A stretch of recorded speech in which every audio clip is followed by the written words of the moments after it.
अब मैं गफ्फार भाई शिकलगार इनसे गुजारिश करूंगा कि वो दो शब्द कहें।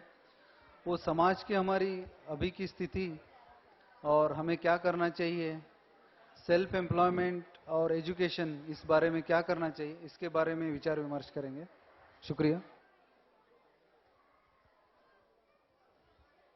अस्सलाम वालेकुम।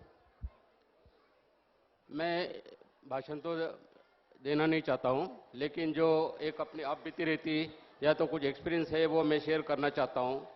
क्या ये अधिवेशन अभी हम लोग जो हर साल मनाते रहते, उसके पीछे सबसे बड़ी हमारी जो सोच रही थी क्या भाई आने वाली पीढ़ी, उनके लिए हम कुछ ना कुछ करें, उनका भविष्य उज्जवल करने की कोशिश करें। और उसके लिए सबसे बड़ी बात है कि हम लोग एजुकेशन की तरफ बच्चों का जितना ध्यान ज़्यादा से ज़्यादा देंगे उतना सबके फायदे में रहेगा। अभी आप लोग और हमारे इसमें ज़्यादा फर्क नहीं है।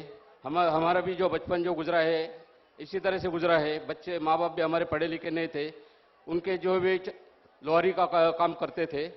तो लेकिन हमको टीचर, किस्मत हमारी ऐसी थी कि हमको टीचर अच्छे मिले, और उनकी वजह से जो हमको बचपन से पढ़ाई में जो शौक पैदा हुआ, और उसकी वजह से ये हुआ कि आज हम लोग और हमारी अगली पीढ़ी भी आगे बढ़ रही है। हमको न तो किसी सर्टिफिकेट की जरूरत गिरी, न तो किसी की सिफारिश की जरूरत गिरी। तो यहाँ पर मैं जब देखा हूँ कि भाई मुझे अभी रिटायर होकर 5 साल हो गए, और उस वक्त मैं देखा हूँ कि भाई थोड़ा समाज सेवा के अंदर मैं थोड़ा काम करना चाहता हूँ, और उसी हिसाब से मैं इस संस्था के साथ में जुड़ा। तो यहाँ पर मैं देखा हूँ कि भाई जनरली बच्चों का जो प्रॉब्लम आता है कि भाई 15 से 20 साल की उम्र जो रहती है ये कच्ची उम्र रहती, और उस वक्त ही बच्चों की तरफ अगर ज़्यादा ध्यान दिया गया तो बच्चों को आगे डेवलप करने में ज़्यादा प्रॉब्लम नहीं रहता। लेकिन सबसे बड़ी गलती ये होती है कि भाई बच्चा जो है 15 साल का होने तक के 10वीं तक आ जाता, उसको दुनिया की ज़्यादा समझ नहीं रहती।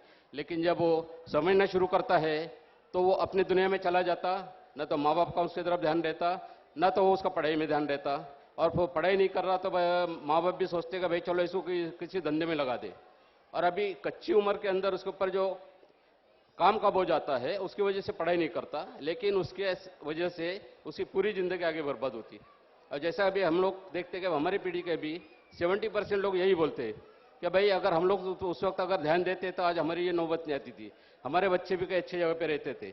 लेकिन मैं देखता हूँ कि भाई जो गलती उन्होंने अपने इसमें की है, बचपन में की है, वही गलती वो अपने बच्चों के बारे में भी कर रहे हैं।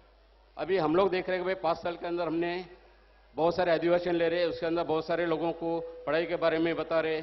यूपीएससी एमपीएससी का भी हम लोग ने वर्कशॉप बनाए, उसके अंदर भी लोगों का पार्टिसिपेशन अच्छा हुआ।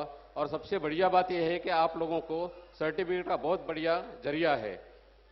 और जहां पर लोगों को 70-80% मार्क्स मिलने के बावजूद भी कुछ होता नहीं है, वहां पर हम लोग 50% मार्क्स मिलने पर भी हम लोगों को अच्छी ये मिलती है। खाली उसमें जरूरत ये रहती कि ये 15-16 साल का जो बच्चा रहता उसको सही तरह से तालीम दे, सही तरह से उसकी परवरिश करे, और उसका पढ़ाई में ध्यान कैसा रहे, इसके तरफ अगर ध्यान दिया गया तो आने वाली पीढ़ी को हम लोग बचा सकते। तो ये बात है कि भाई एक समझने की बात है कि बच्चा जब पैदा होता तो चलता तो नहीं है, चलने के लिए उसको 1.5 साल लगते। जब वो ABCD सीखने के लिए उसको हम 3 साल देते, उसके बाद में प्राइमरी टीचिंग के लिए उसको हम लोग 10 साल देते। तो इस तरह से उसको हम लोग इतनी ये देते। तो लेकिन ये 5 साल जो उसे कीमती साल है उसका हम लोग बिल्कुल ख्याल नहीं रखते। और वही वजह है कि आज जो हमारे जो बच्चों के जो ये है कि भाई लड़कियां पढ़ती है, लड़के नहीं पढ़ते। भाई लड़कियां पढ़ते, लड़के क्यों नहीं पढ़ते? तो भाई ये देखा गया कि बच्चे लड़कियों के ऊपर हम लोग ज़्यादा जो ये करते, कंट्रोल करते, बच्चियों के ऊपर ज़्यादा ध्यान देते, और लड़कों को हम लोग खुला ये करते। ऐसे नहीं कि बच्चों को, लड़कों को भी हम लोग ये कर सकते, लेकिन उसका जो असर जो होता है कि बच्ची पढ़ के आगे चली जाती, बच्चे कमज़ोर रह जाते। तो इसी वक्त अगर हम लोग ने उसको अच्छा ध्यान दिया और उसको थोड़ा ये किया, और उसके लिए हम लोग ने यहाँ पर गाइडेंस की भी कोशिश देने की कोशिश की है। और हमने ये भी बताया है कि अगर किसी को अगर ज़रूरत गिरे तो कभी भी आके हम लोगों से रेफरेंस ये कर सकते हैं, हम लोग उसको गाइड कर सकते हैं। तो उसके तरफ अगर आप लोग ध्यान देंगे तो हमारी जो आगे वाली पीढ़ी है उसके लिए बहुत कुछ हम लोग कर सकते हैं। अभी हम लोग यहाँ हर साल जो बच्चे हैं उनके जो अच्छे मार्क्स हासिल करते हैं, कुछ अपना हुनर बताते हैं, उनके लिए हम लोग सर्टिफिकेट देते हैं, ट्रॉफीज देते हैं। उसके बाद में सर्टिफिकेट के हम लोग ये करते हैं, वैलिडेशन का हम लोग उसके लिए ये करते हैं। लेकिन उसके आगे जो उसको गाइडेंस का है, गाइडेंस के भी हम लोग यहाँ पर सुविधा दे रहे हैं। और अभी हम लोग ने एक नई सोच अभी शुरू की है कि भाई अपना जो खानदानी धंधा है उसमें लोगों के पास में टेक्निक बहुत बढ़िया है। खाली सवाल ये है कि वो कमर्शियल बेसिस पे उसका कैसा यूज करे, ये लोगों को पता नहीं है। तो उसके लिए हम लोग ने 1 साल से हम लोग कोशिश कर रहे थे, थोड़ा सा रिसर्च कर रहे थे। और अभी हम लोग ने ये सोचे कि भाई उनके लिए भी जो है कि अभी हम लोग एक छोटे पैमाने पे सिकिलकर ट्रेडिशनल इंडस्ट्री शुरू कर रहे।